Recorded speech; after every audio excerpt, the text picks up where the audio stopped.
există joc, tra-la-la-la.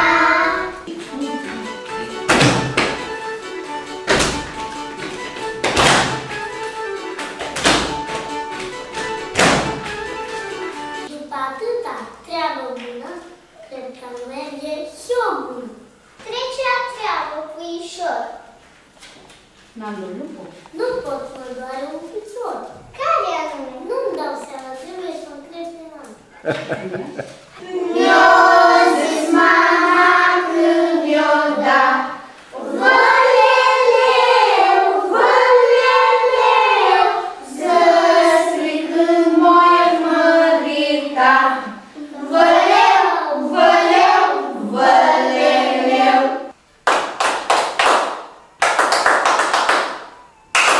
Într-o zi de dimineață, mama a plecat la piață și a zis lui Nicușor: dragul mamei puișor, eu mă duc tu fi cu minte, ce-ți voi spune ține minte. Am lăsat ascuns să tindă pe dulap lângă oglindă, lapte dulce într-o lucea, să mănânci când ți-o plăcea. Mi-am adus aminte că copiii mănâncă baton la lapte și corn. Și am luat un baton și l-am dat în mână lui Ștefi. Că Ștefi nu vede chiar deloc. Și zic: Ștefi, ia zi-mi și mie, seamănă oarecum batonul ăsta cu o tulpină de copac? Ai pus mâna pe vreo tulpină vreodată? Da. Și seamănă? Da, dar e mai groasă, e mai înaltă. Da, e mai groasă, mai înaltă, așa seamănă ca formă, nu? Da. Ei, ia fii atentă, dacă îl așezăm pe foaie și îl turtim, dar îl turtim bine, bine, bine, bine, cu cine crezi tu că seamănă? Păi, o stat de-așa să gândești pe aici, păi, cred că cu îndreptuni. Și apoi la coroana copacului. Cum e coroana? Coroana e rotundă, așa ca un fel de minge, da? Zic, dacă, uite, o umflăm, uite, arată ca o rotundă, așa ca o coroană de copac, da? Dacă o desumflu, cu cine seamănă? Cu un cerc. Perfect! Deci facem un dreptunghi și un cerc. Și am făcut copacul. Ce ai făcut acolo?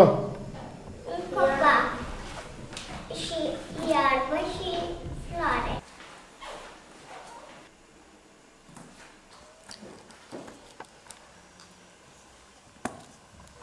Gata. Și acum poți să întorci și ia vezi tu. Ți-a ieșit sau nu ți-a ieșit? A ieșit. Îți place? Da. Și apoi căsuța. Partea de jos, tot așa, am mers foarte mult pe figuri geometrice, că ei au învățat figurile geometrice, le stăpânesc bine. Și zic, uite, partea de jos a casei, dacă turtim casa, seamănă cu un pătrat. Partea de sus seamănă cu un triunghi. Hai să facem un pătrat și să facem un triunghi. Și așa arată o casă. Foarte bine. Îți scoți țintele de aici? Îmi place bine să Îți place să faci, nu? Și apoi, da, ferestrele poți să le faci cum vrei. Și eu am făcut odată ferestre rotunde, ferestre în formă de inimioară. Așa, uite așa. Și facem o petală acum, da? Și facem atunci când venim încoace. Da. Păi, cred că da sau sigur? Da, sigur. Sigur. Și acum ce vrei să faci? Că iarbă? Nu vă spun. Nu-mi spui? Bine, nu-mi spune.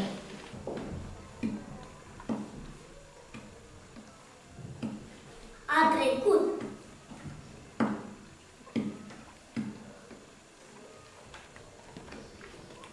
A trecut iarna geroasă.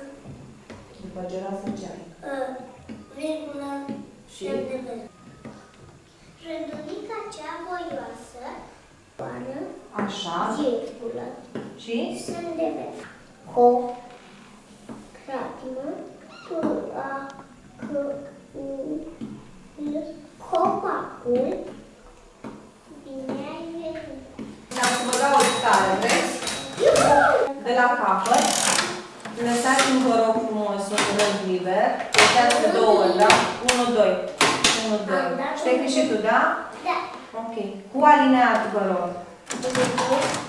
Sună de intrare. Cu litera? Litera mare, da? Sună de n-am intrare. Da? Făcut? Da. 9. Cum scriem 9? N, O, U, U, A. N, O. Eram sigură. Deci după O ai U și apoi A. Da? De când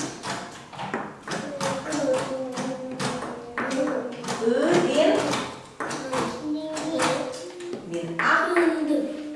1, 2, așa. 200 de grame de unt, Da. 200 de grame de lapte praf pentru prăjituri, da? 200 de grame de zahăr pudră, da? Și acum eu am să le amestec bine, bine, bine. Așa, și cu două mânățile faci o biluță, ușor. Nu așa tare, nu turtești tare.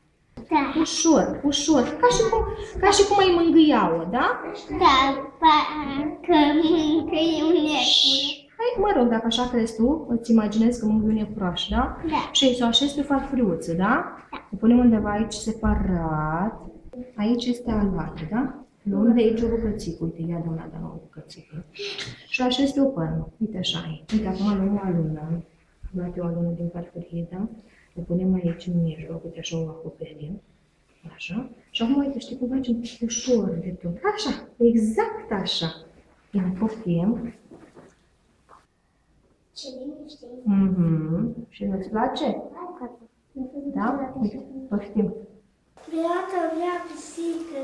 Miau. Viața mea pisică. Râzi, mai. Miau.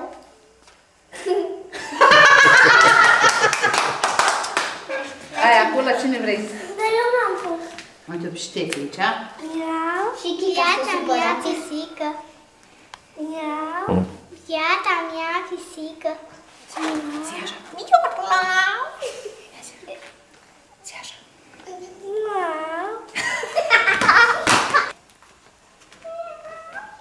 Iată mea pisică. Hai că râs, doamna Gazi. Doamna Gazi trece în mijloc și pisică. Miau. Viața mea pisică. Miau. Viața mea pisică. Miau. Viața mea. Hai, tu, Dorica, la mijloc. Miau.